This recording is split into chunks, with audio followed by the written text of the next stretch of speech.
пойтахти Тоҷикистон шаҳри Душанбе ҳамчун маркази маъмурии давлати соҳибистиқлоли Тоҷикистон ва оинаи миллати соҳибтамаддуни тоҷик бо дастгирии доимии давлату ҳукумат ва заҳмати созандаю иқдомоти ватандӯстонаи сокинонаш зебову замонавӣ шуда истодааст. бо мақсади таъмини пешрафти соҳаҳои мухталифи пойтахт аз ҷумла доир ба беҳбуд бахшидани ҳолати инфрасохтор, сохтмон ва таҷдиди роҳҳои дохилишаҳрӣ, бунёди истгоҳҳои замонавӣ ва таъминот бо воситаҳои нақлиёти муосири ҷамъиятӣ то имрӯз корҳои назаррас амалӣ гардиданд. аз навсозии истгоҳҳо дар заминаи истгоҳҳои нақлиёти мусофирбари мавҷуда яке аз мисоли мушаххаси иқдомоти наҷиби шаҳрдорӣ мебошад. натиҷаи тадбирҳои созандаи роҳбарияти мақомоти иҷроияи ҳокимияти давлатии шаҳри Душанбе аст, ки бо гузашти ҳар рӯз дар пойтахти мамлакат иншооти наву муосир мавриди истифодабарӣ қарор дода мешавад.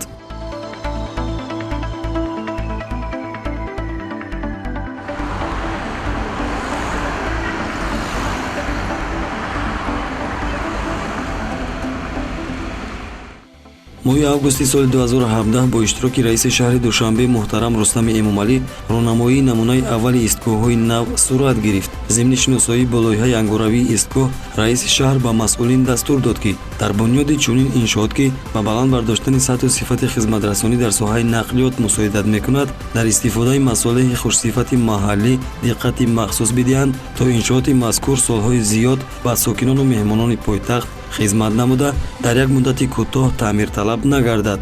бо назардошти ин дастуру супоришҳо меъморон дар ҷараёни корҳои бунёдӣ кӯшиш намуданд, ки масолиҳи сохтмонӣ босифатро истифода намоянд. мутахассисон он рӯзҳо ба хизматрасонӣ зиёда аз 50 соли ин истгоҳҳо ба аҳолӣ мутмаинан ҳарф заданд. онҳо гуфтанд, истгоҳҳои нақлиёти мусофирбари замонавӣ ҷавобгӯ ба талаботи стандартҳои байналмилалӣ сохта шудааст. аммо тавре имрӯз мушоҳида мекунем, на ҳар истгоҳ дар ҳолати аввалӣ боқӣ мондааст.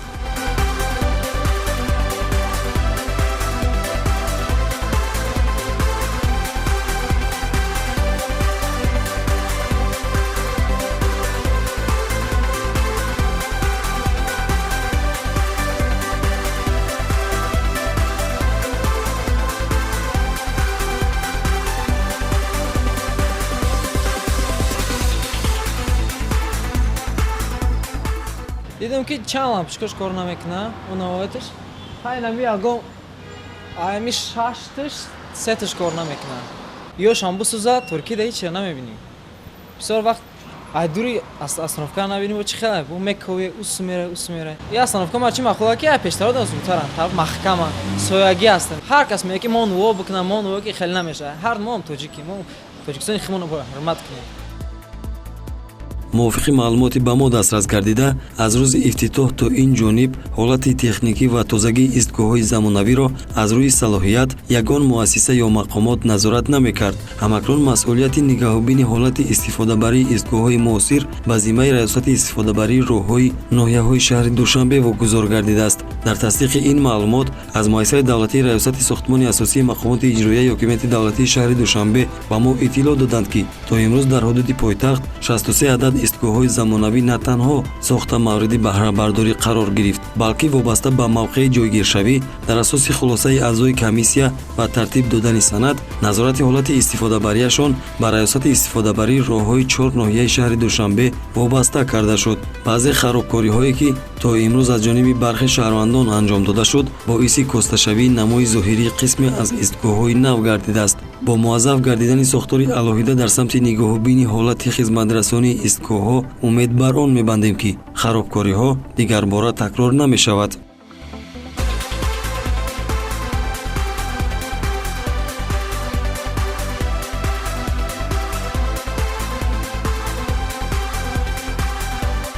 зебогии шаҳр хай истгоҳ пештар хай хушрӯтар будам ҳозир бо камтар равшанишон камтар шудагиаю дуруни ами истгоҳҳоро меканан варақошам хай тозагии шаҳрро бояд риоя кунем.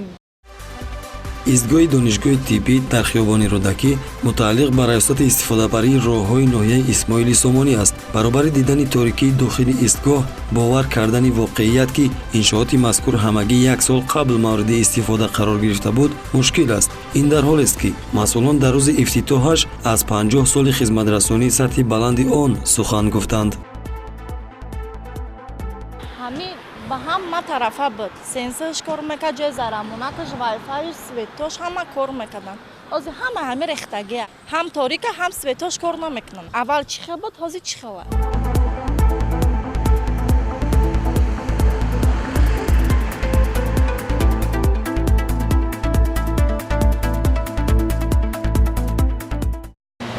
сохтмонаш хуб ба анҷом мерасад ва баъд чанд қапас мақсад лампааш месӯзад, мисол ягон ҷоаш вайрон мешавад. Инчунин ҳолатҳо дар ин ҷо гирифта мешавад. истгоҳи нақлиёти ҷамъиятӣ дар хиёбони Рӯдакӣ 18 дар баробари чароғҳои равшан чароғҳои сӯхта ҳам дошт. Илова бар ин, чароғҳои монитори ҳаракаткунандаи таблиғотӣ низ равшан набуданд. Телефони шаҳрии истгоҳи синамои Ватан дар назар фаъол менамуд. барои истифода бурдан аз он танҳо корт лозим буд ки мо дар даст надоштем.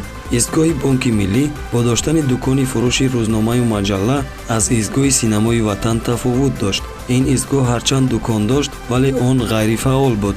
дар монитори сатри равони истгоҳи телевизиони Сафина ба истиснои ранги сурх дигар ҳарферо хонда намешуд. илова бар ин, васлаки нерӯдиҳии телефони мобилӣ низ дар ин истгоҳ ғайрифаъол гардидааст. истгоҳи телевизиони Сафина ки макони серодам аст, баъзе сокинони меҳмонон аз мо пурсон шуданд ки вақте таҷҳизоти паҳнкунандаи мавҷи интернети беноқил Wi-Fi мавҷуд аст, пас чаро он фаъол нест? ба ҳолати тозагии атрофи истгоҳ худ хулоса бароред. ин харобкориҳо дар ҳоле рӯи навор омаданд ки ҳар истгоҳи замонавӣ дар дохилашон камераҳои мушоҳидавӣ доранд. агар дар монитори сатри равони истгоҳи телевизиони Сафина танҳо ранги сурх дида мешуд, дар монитори мактаби рақами 1 ҳарорати гармии ҳаво дар соати 20:07 баробар буд ба 85 дараҷа. дар моҳҳои аввали мавриди истифода қарор гирифтани истгоҳҳои замонавӣ, харита ва таблоҳои электронии маълумотдиҳӣ мавҷуд буд ки мусофирон аз он истифода мебурданд. аз 36 истгоҳе ки дар хиёбони Рӯдакӣ ва кӯчаҳои Айнию Аҳмади Дониш бо тарҳу ороиши муосир сохта шудааст, дар 18 тои он дукони фурӯши маҷаллаю рӯзнома мавҷуд аст. тавре масъулин соли қабл иттилоъ доданд, дар бунёди 36 истгоҳи нав беш аз 9 миллион сомонӣ маблағ масраф гардид.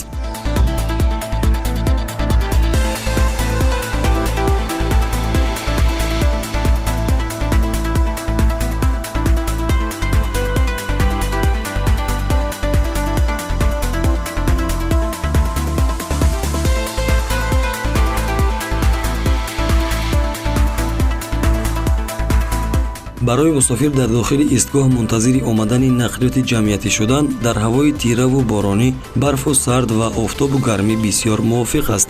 ин аст ки истгоҳ барои дар як нуқта нақлиёти ҷамъиятиро мунтазир шудан пешбинӣ гардидааст. тавре иттилоъ додем, нигоҳубини ҳолати тозагӣ ва техникии истгоҳҳои замонавии пойтахт ба зиммаи раёсати истифодабарии роҳҳои ноҳияҳои шаҳри Душанбе вогузор шудааст. 22 адад истгоҳ дар тавозуни раёсати истифодабарии роҳҳои ноҳияи Шоҳмансур аст ки аз ин шумора дар 8 тои он дукони фурӯши маҷаллаю рӯзнома мавҷуд аст. ҳамакнун ҷиҳати бартараф кардани камбудиҳои ҷойдошта, кормандони раёсати истифодабарии роҳҳои ноҳияи Шоҳмансур гурӯҳи корӣ таъсис дод ва ба иваз кардани чароғҳои сӯхта бо чароғҳои нав ва тозакории саҳни истгоҳҳо шурӯъ карданд.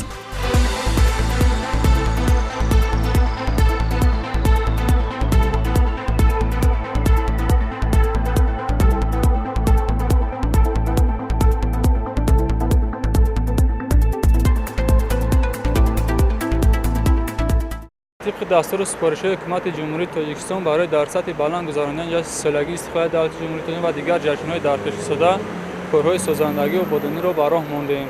همه روزه این کارها با سرعت ادامه دارند. بعضی لامپ‌هاش می‌سوزند، از بعضی کمبودی میشن و همه را سر وقت برطرف کرده هستیم. هفته 2 مرتبه از طرف ریاست حالت تازگیش شستشو و حالت روشندهیش نگاهبین کرده می‌شود. با نیروی رکلامی و کامراهای نظارتی و نقطه‌های سوداش با توازن ریاست نیستند. فقط حالت‌های تازگیش نگاهبین و حالت‌های روشنده‌اش توازن مربوط می‌شود. از شهرانان خواهش همین است که با تازگی رعایت کرده شود و نه خراب شود و هر خیلی رکلام‌ها نچسبانند در تنها ایستگاه.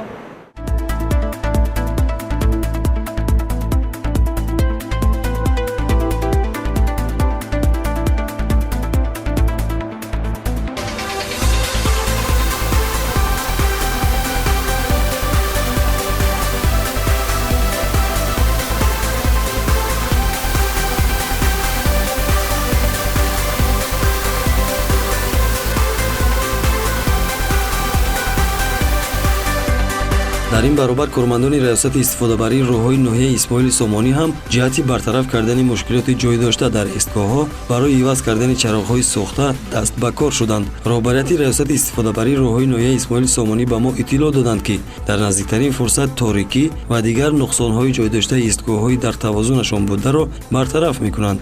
чароғи истгоҳҳои замонавӣ ба гуфтаи мутахассисон бо муосиртарин низоми равшандиҳӣ барномарезӣ шуда баробари торик шудан ба таври худкор равшан ва баробари равшан шудани ҳаво хомӯш мешавад. иҷрои ин амал бо фармони ин чароғи ҳушманд сурат мегирад ки дар қисми болои истгоҳ насб шудааст. дар масъалаи шабона равшан набудани монитори рекламавии калонҳаҷм аз муассисаи давлатии рекламаи берунӣ ва ороиши шаҳри Душанбе ба мо иттилоъ доданд ки чароғҳои он дар ҳолати корӣ қарор дорад. сабаби фурӯзон набудани дохили мониторҳо ба таъминоти нерӯи барқ вобастагӣ доштааст. он гуна ки қайд кардем, қисми зиёди дукони истгоҳҳо бо сабаби баста буданашон ҳусни иншооти мазкурро ҳам дар рӯз ва ҳам дар шаб коста гардонидааст. дукони истгоҳи чойхонаи роҳат фаъол аст. инҷо он чӣ ки мувофиқи таъинот бояд дар истгоҳ фурӯхта шавад нест. дукон ба нуқтаи дискфурӯшӣ табдил ёфтааст. савдогари ин дукон гуфт дискфурӯшии ӯ муваққатӣ аст ва дуконро то моҳи сентябр ба ҳолати аввалӣ бармегардонад. дар масъалаи пурра мавриди истифода қарор додани дукони истгоҳҳои муосир аз раёсати сармаягузорӣ ва идораи амволи давлатии мақомоти иҷроияи ҳокимияти давлатии шаҳри Душанбе маълумот доданд ки дукони истгоҳҳо аз ин ба баъд дар асоси шартнома ба ширкатҳои мобилӣ ба иҷора дода мешавад. ширкатҳои мобилӣ бо ба иҷора гирифтани дукони истгоҳҳо мувофиқи таъинот имкон доранд дар он рӯзномаи маҷалла, технологияҳои телекоммуникатсионӣ ва обҳои ташнашикан фурӯшанд. санаи 16 августи соли равон аввалин нуқтаи хизматрасонии ширкати Тисел дар дукони истгоҳи Синамои Ватан мавриди баҳрабардорӣ қарор гирифт. дар ифтитоҳи он роҳбарияти ширкат бо шароиту имконоти фароҳамовардаи хизматрасонӣ шинос шуда андешаҳои худро ҷиҳати саҳм гузоштан дар риояи ҳолати тозагӣ ва нигоҳубини атрофи истгоҳ баён доштанд. барои аввалин бор дар шаҳри Душанбе истгоҳи ҳушманд ё смарт истгоҳҳои наву муосир ки хоси пойтахтҳои замонавӣ дар дунё ҳастанд аз ҷониби ширкати Тисел ифтитоҳ гардид ва дар ин ҷо сокинон ва муштариёни ширкати Тисел метавонанд аз вайфаи ройгон истифода баранд, хоб сим-корт бихаранд, хоб хизматрасониҳои гуногуни ширкати мобилии Тиселро дар телефонҳои мобилиашон пайваст кунанд, аксу навор бифиристанд, аксу навор қабул бикунанд ва ҳамчунин аз дигар корбурдҳое ки дар замони муосир хоси фанноварӣ ва технологияи муосир аст истифода баранд. чунин истгоҳҳо дар Душанбе ҳадди ақал 33 истгоҳ хоҳанд буд ки дар ҳар як истгоҳ намояндагӣ ё нуқтаи хизматрасонии ширкати Тисел ифтитоҳ мегардад ва тозагии атроф, хоб таъмини роҳатии истифода аз интернет аз ҷониби ширкати Тисел таъмин карда мешавад ва дар ин иртибот ва дар робита ба ин ширкати Тисел тасмим дорад дар обод ва зебо гардонидани пойтахт ки имрӯзҳо вусъати тоза касб мекунад саҳм дошта бошад ва бо ҳамин масъулияти иҷтимоиашро дар назди ҷомеа ва шаҳрвандони кишвар анҷом медиҳад. дар нахустин нуқтаи хизматрасонии ширкати Тисел дар дукони истгоҳ дар баробари пешниҳоди хизматрасониҳои зикршуда ҳамзамон аз нав ба қайдгирии симкорти муштариён ва фурӯши симкортҳо низ ба роҳ монда мешавад. истгоҳе ки имрӯз дар он нуқтаи хизматрасонии Тисел ифтитоҳ гардид истгоҳи замонавӣ муосир хоб бо фанноварии муосир муҷаҳҳаз гардонида шудааст ва хеле зебо асту роҳату қулай аст барои истифодабарӣ. аммо ин дигар аз фарҳанги сокинони шаҳр вобаста аст ки онҳо то куҷо метавонанд аз ин истгоҳҳо ба гунаи маданӣ ба гунаи як фарҳанги буланд истифода баранд аз худи сокинони пойтахт вобаста аст. яъне агар мо мехоҳем ҳамин гуна истгоҳҳо ва ҳамин гуна ҷойҳои зебо ва обод дошта бошем бояд худ аз фарҳанги аслӣ ва аз фарҳанги олӣ бархурдор бошем.